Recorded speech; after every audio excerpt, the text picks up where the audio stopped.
2023년 1학기 중간고사 지구과학원 한빛고 내신 분석입니다. 우선은 한빛고는 처음부터 상대 연령까지, 그러니까 범위는 일반적인 범위였다고 볼 수 있어요. 물론 이제 1학기 중간고사에서 그 안에는 고지자기와 복각같이 개정 이후에 지구과학 2에서 내려와서 좀 학생들이 복잡하다고 여겨지는 내용도 있고요.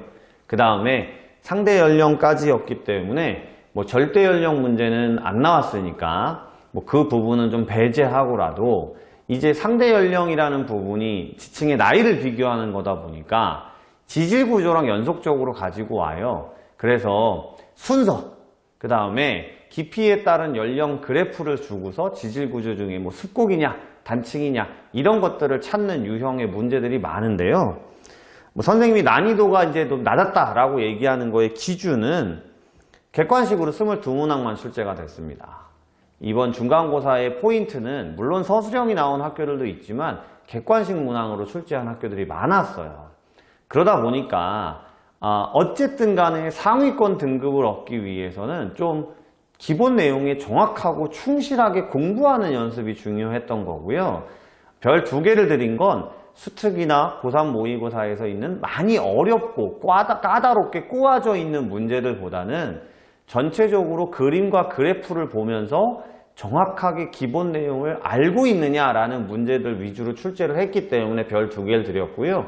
아니나 다를까 상위권 점수대가 많이 높기 때문에 지금 정확하게 등급 컷은 나와 있진 않지만 아마도 이제 윗부분에 있는 친구들이 많이 몰려서 등급을 분산하기 어렵지 않았을까라고 생각이 듭니다. 결국 그렇다는 건요. 1학기 기말고사에서는 서술형을 출제할 수도 있고 그 다음 어려운 문제를 내므로써 까다로운 수특이나 고3 모의고사에서 까다로운 문제들을 출제해서 학생들을 나누지 않을까라고 조심스럽게 예상할 수 있을 것 같아요. 특이사항에도 보시면 아시겠지만 22문항의 객관식 모두 표나 그래프, 그림 등을 통해서 기본 내용을 얼마나 정확하게 알고 있느냐라는 문제 위주로 출제를 했어요. 그러다 보니까 어쨌든 수능 특강을 해보긴 해야 돼요. 고2나 고3 모의고사 위주로 해야 돼요. 근데 한빛고 친구들은 기존에 나왔던 내신 기출문제들을 가지고 정확한 내용을 풀이할 수 있는 연습이 훨씬 더 주가돼야 된다라고 총평을 드리고 싶어요. 대표 문항 분석도 보시면 아시겠지만 2번 문항은 2019년 고2 모의고사에서 그 다음에 3번 문항, 7번 문항, 10번, 12번 2024년도 수특 문제 중에 수능 특강 문제 중에서 보기나 이런 것들을 변형시키는 문제들이었지만 그렇게 어렵진 않았을 걸로 보입니다. 기본적으로 공부를 좀 하셨으면요. 단지 이제 3번 문항에서 연약권의 깊이라는 걸 물어봐요. 요거는 조금 변별력을 가졌을 것 같아요. 연약권이라는 말 자체도 수업 시간에 많이 하는 용어는 아니에요. 한두 번 이렇게 언급하고 넘어갈 수 있을 건데 그 깊이를 묻는 문제가 나왔기 때문에 좀 디테일하게 공부하지 않았던 친구들은 헷갈렸을 수도 있지 않을까라고 생각이 들고요.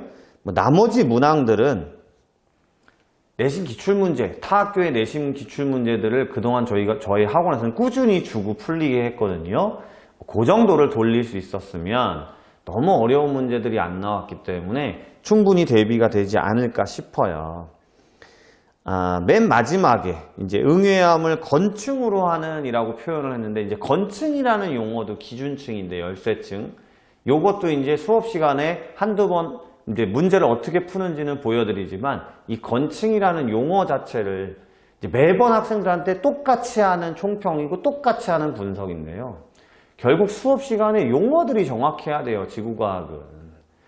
이 문제에서 푸는 것도 중요하지만 이 문제가 뭘 원하는지에 대한 용어 정리가 안 돼 있다 보니까 그러면 점수대가 그러니까 본인은 외운다고 외우겠지만 정확한 용어를 통해서 이 문제가 원하는 바를 모르기 때문에 점수대가 좀 떨어지는 친구들도 생기지 않았나라고 생각이 들고요. 이 문제가 2문제 정도 출제가 됐기 때문에 결국 이걸 가지고 등급 차이가 많이 났을 걸로 보여요. 결국은 전체적으로 정리를 하면 이 정도 난이도는 결코 어려운 것들이 아니었다. 근데 지금 이게 어려웠다고 느껴지는 친구들은 본인이 이제 기본 내용의 그래프, 그림, 용어 요 기본 내용에 대해서 문제만 드립다 푸는 게 아니라 정확한 용어와 정확한 그래프 해석을 수업 시간에 따라가야 되지 않나, 그런 것들에 대해서 묻는 시험이었다라고 총평을 드릴 수 있을 것 같습니다.